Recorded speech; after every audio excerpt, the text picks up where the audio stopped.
Hi everybody, welcome back. Well, we are ready now to do the third part of our data production assignment. And in this demonstration we're going to create a form and a report. We're going to modify the SQL query that you created, and we'll do this in the Western Birds database that you created in the last part of your assignment.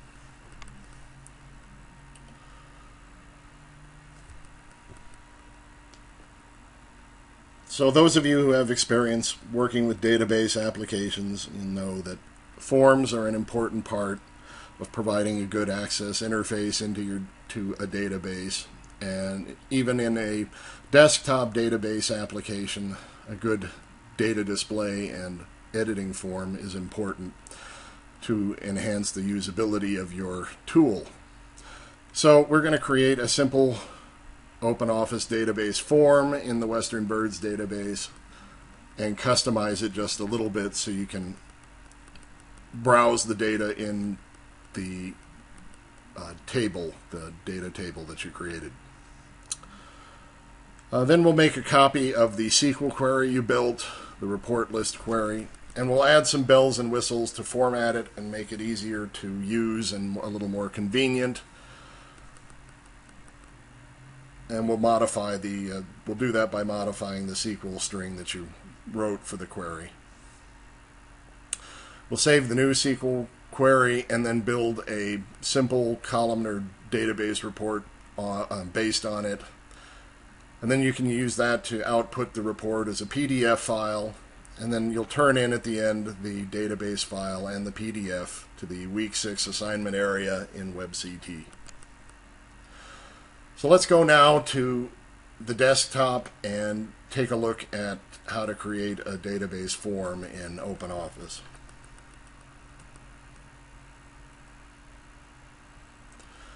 So here on our desktop we've got the Western Birds database that you created before. I'm just going to double click it to open it up. And it defaults open to the Forms section of the application, which you can see there's no forms yet. Now you can build forms completely from scratch using the form builder. You also have to, in addition to creating the form controls and buttons and elements and so forth, you also have to create the data association between the form and the table manually. If we use the wizard, we can easily accomplish both of those goals at once without having to do a lot of manual labor. And oftentimes it's easier when you're creating a database application to start with the wizard, create your initial database object like a form, and then go back and customize it later, and I'll show you how to do that. So let's click the Use Wizard to Create Form option. And then you'll notice that a blank form in the form builder opens up behind us, and then the wizard opens up in front of us here. Now you can base a form off of a query or directly off of a database table. We're just going to use the table as our data source. If you were building a more complex database application, it might be better served to base your forms off of queries, and then that gives you an extra layer that you can modify underneath the form without having to modify the table or the form necessarily.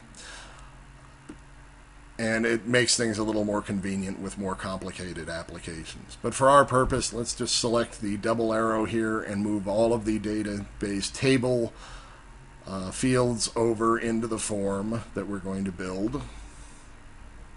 Click Next. Subforms are only used to show a parent-child relationship with data in a relational setting. There are some other more advanced applications for subforms, but we're not going to get into those in this course. So let's just skip the subform section and go Next. And for the format, you're welcome to choose whatever format you want. I'm going to select the standard columnar format here. You'll notice when I pick that format, that shows the database fields and columns with their labels off to the left-hand side of each field. It actually rebuilds the form in the background for me. We'll click Next. We're going to use this form for both displaying and entering data, so we need to leave it the radio button selected to form is to display all data. If we had selected the other radio button, it would have created a form that we could only enter data into but not use it to browse and retrieve data from.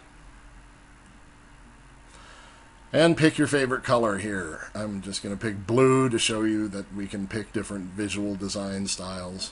We'll click Next. Now it asks in the last step what the name of the form object is going to be. Let's just call this Western Birds form.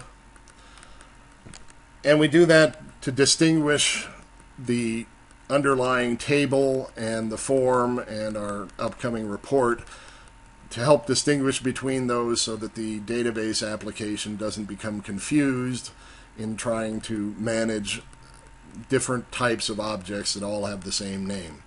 This is especially important if you are building a more complex database application that includes programming or macros,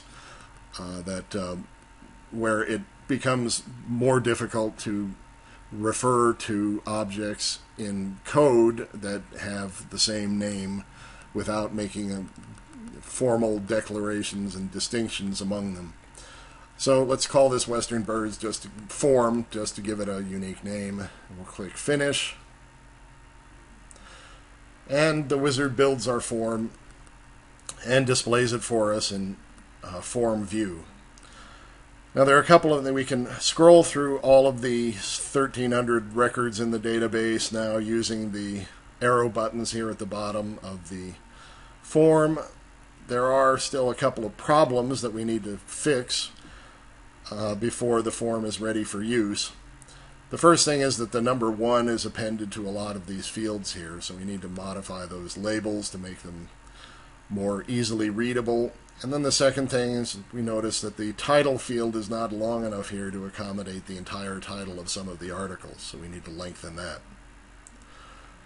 So let's go ahead and close the form out and reopen it in edit mode. Now we see we're here in the forms section. We've got our Western Birds form. I'm going to right click on that and select edit. And now you can see with the grid lines behind it that we're in form design mode, where we can edit how the form is formatted and laid out. One of the things that the wizard did for us to help manage the fields more easily in the form is it wound up, when it created the form, it grouped the label and the field itself together. So we need to ungroup those in order to edit the label or to change the width of the field. So I'm going to highlight title, click on Format on the toolbar, go down to Group, and then Ungroup and left click there. Now we see that the label and the field are two different separate objects instead of before they were simply one grouped object. So let's go ahead and highlight the title field and extend that out maybe another 2 inches to give it enough room to display the longer titles of the articles in the database. And then let's double click on the title label, and that will open a property sheet. Every database object in form or report view has a property list attached to it, and this is a particular practice of object-oriented programming. Each of these is objects, and objects all have properties associated with them. So we see here in the property sheet for the title field that the label is title 1. We actually want to just make that title. And all I have to do is remove the 1 and then click into another field, and you'll notice the title has changed now from title 1 to title. And all I have to do now is close the property sheet. Let's do that again for pages. We'll ungroup it, double click the pages label, change the label, then click into another field, and pages is updated as well.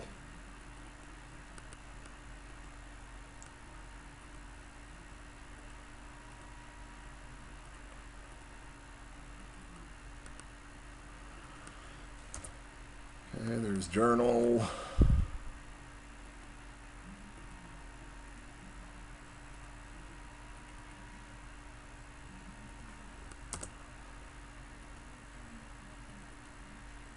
Oops. You notice when I click the entire object, we actually get a new multi-selection property sheet open.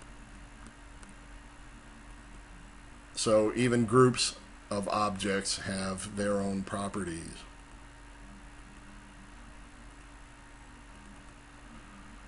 Almost done here. I think we got 2 more fields to edit. There's volume.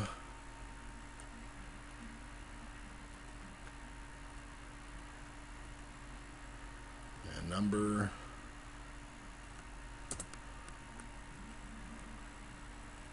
And year, sorry.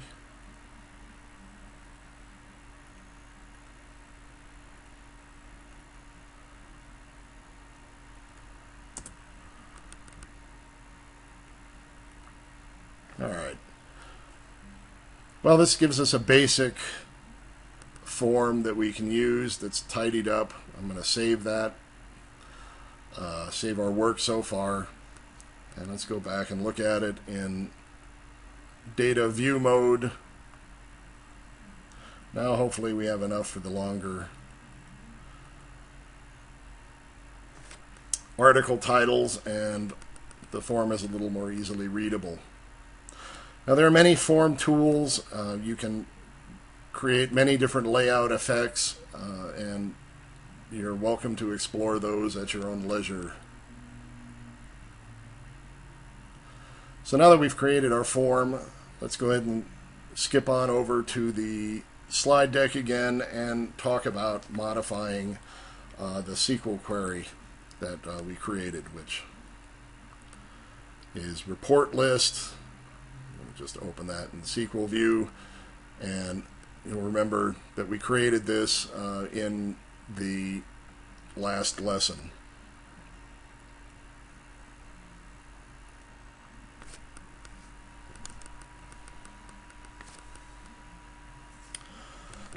So there's a couple of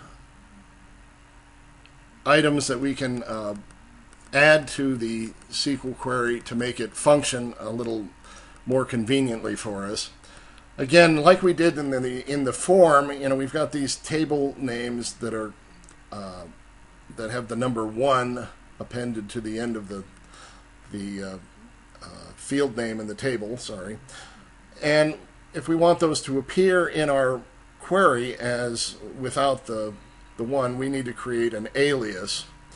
So whenever we mention a field in the SQL query, like year 1, and then we add as, and we can add any sort of tag which will serve as the field or column label in the query output. We'll do that in just a second. Also, like we did earlier in the using the query builder, we can also use in the SQL display, we can concatenate fields together and add formatting between them directly in the SQL script. And this formatting convention is particular to OpenOffice database SQL.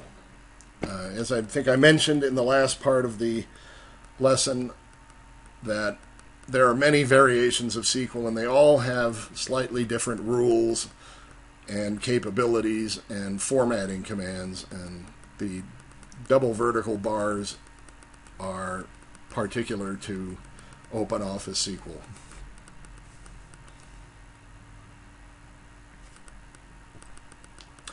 Let's also change the where clause and get rid of all auth fields that, or all records where the author surname field equals no author. So we just want to exclude that. And then we're going to add an order by clause at the after where that will tell the query to sort the data by author in ascending order and year after that in ascending order. And then we'll save that as report list version 2 and then go on to build our report. So let's jump back out now to the database and look at the SQL query we wrote last time around.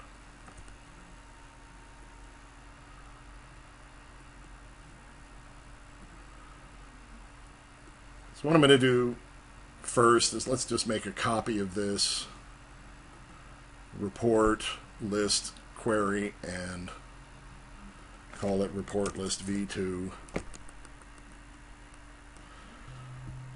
Okay, now that we've created our copy of the report list v2 query, let's edit that in SQL view. And you'll see that we have journal, volume, number, pages, year, title, author, full name, first name, and surname selected from the Western Birds table where pages don't equal front and they don't equal back, to remove all of those front and back records from the database. At least the query result, not from the database. So let's go ahead and change the where clause from excluding pages and to where we're going to exclude all author full name records that read no author, so we can filter out all of those. So let's delete the where pages don't equal front and back to, and then add in the author full name field.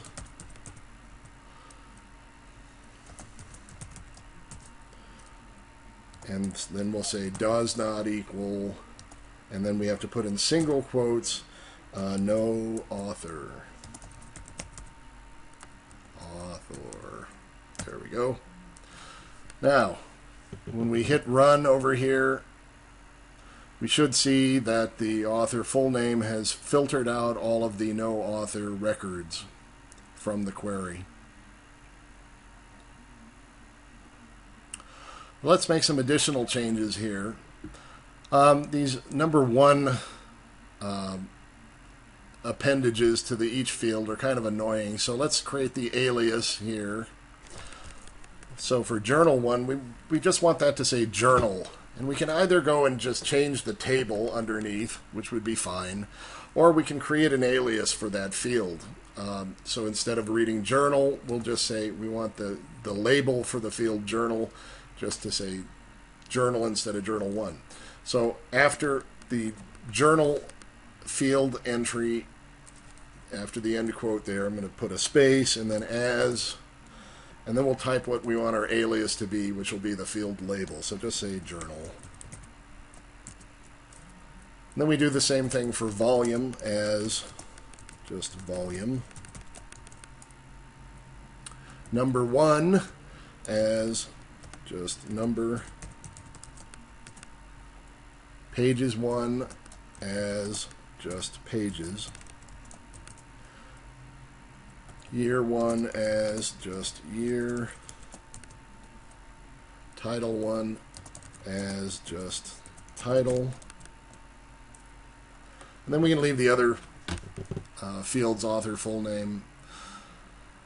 Why don't we just change that from author full name to as author, just because that's a long field name. That means that down here past our where clause, we need to change the field author full name. We need to change that to author does not equal no author, there, in double quotes. Let's test this and see if it works.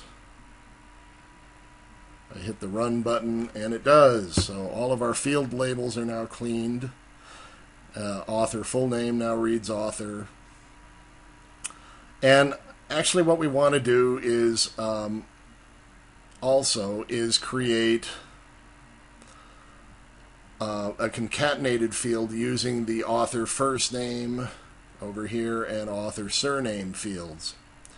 So we want the surname to come first, and we're gonna tie those two fields together, and then we're gonna add an alias. So let me just type this down below, and I'll copy it into the query string at the end here.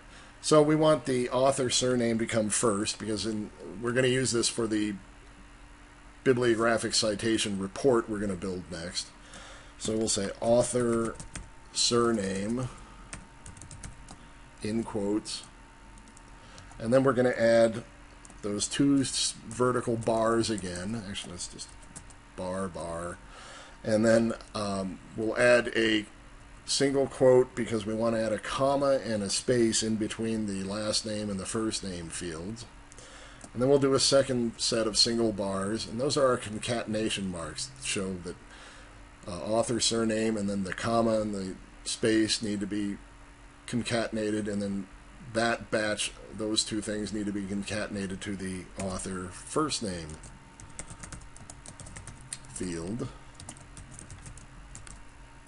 And then we'll create an alias for that as, let's just call it in double quotes, citation author, for fun. Now we can take this string here, and I'm going to copy it and paste it over where we start here, author first name and author surname.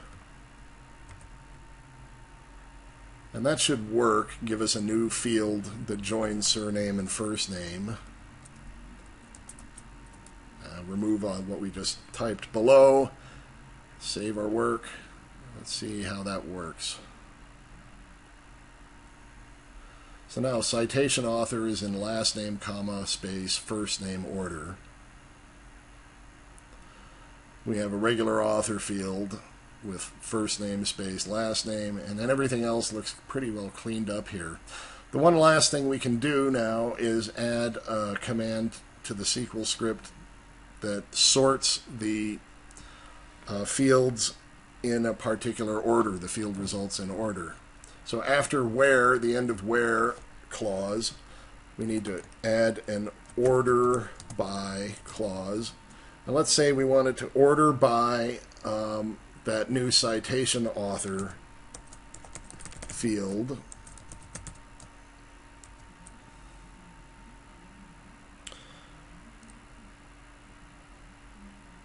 Comma, and then we're going to put, actually we need to put a ASC to say that it's going to be ordered, it's going to sort in alphabetical A to Z order the citation author, and then we'll put a comma by ascending order, and then we're going to do year in descending order. And let's test that. Yeah, there we go. Save our work. Now we're ready to move on and build the report from this query. And we're going to do a very simple report. Let's just close that. Yeah. And move down here to the report section. OpenOffice database reports are not the flashiest and most sophisticated, so we're just going to do a very simple report real quick.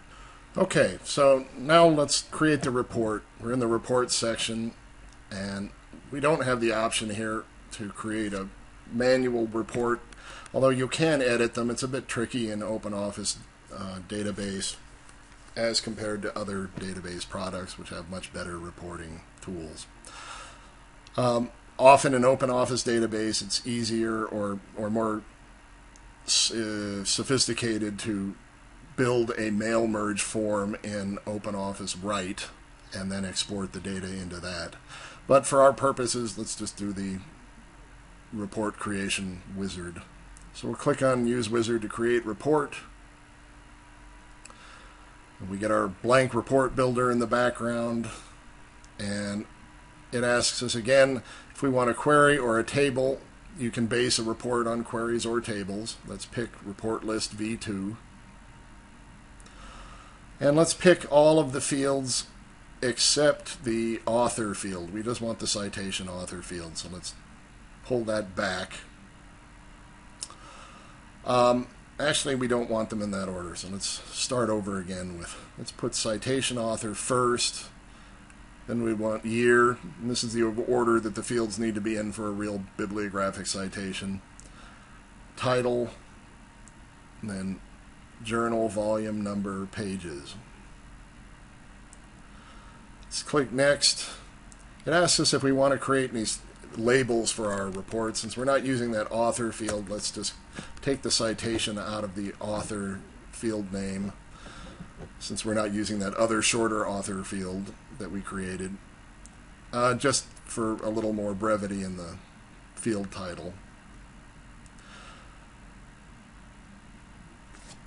Grouping in the OpenOffice database report doesn't usually work, I have found. So we're going to skip that. But essentially, we could group all authors hierarchically together, all the same author names and all the years, or we could group everything by volume, which provides a nice way to present hierarchically arranged data. But I'm going to skip this because I don't want to waste time on the demo if it doesn't work. Also, sorting, resorting does not usually work, and especially since we have our sorting built into the query, although the report tool probably won't read the sorting and we'll get kind of a mishmash of stuff, but don't touch the sorting. You're welcome to play with this, but I'm just trying to warn you in advance. There are certain bugs in OpenOffice that need to be addressed. So I'm going to click next and skip that, and let's just use the default setting. That should be enough for our columnar report with our fields there. And if we're lucky, I'll click next again. Let's call this Western Birds Report. So we give the report a unique name that's distinct from other objects in the database. We click Finish, and here's hoping it'll, looks like it's importing our data. It's going to take a second. The OpenOffice database is not the fastest. And so now we've got our report in a fairly nice format here, and it looks like we've got, it's still paginating here. Got over 90, over 100 pages. But you can see that it did an okay job. Now we could go back and modify the report. It's very tricky in OpenOffice reports. So mainly the point of this exercise was to show the usefulness of creating reports. And I'm sorry the OpenOffice database tool didn't live up to its designed capabilities. It was fine in the last version, and I don't know, that there were a bunch of stuff that there seems to be some bugs in the current version. So it looks like it's finished with 211 pages of data, and I think we're just going to count ourselves lucky here, and we'll transform this into a PDF file, and we'll call the exercise done. So I've just got the PDF export button up here on top of the database report viewer, and we'll click that, and it'll ask us for what do we want to call the PDF file with the report information. Let's just call it Western Birds Report and save it to the desktop here. And it'll take a minute to do that.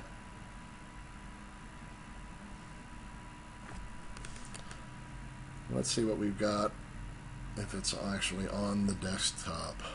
It says it is. Let's take a look. There we go, all 211 pages. So now you've gotten enough to complete the assignment, and I will give you a challenge if you can make some of those extra features in OpenOffice database reports work. I would love to see that and have you share it with the class. So if you can figure it out, please do. Otherwise, the basic requirements are to do what we just completed.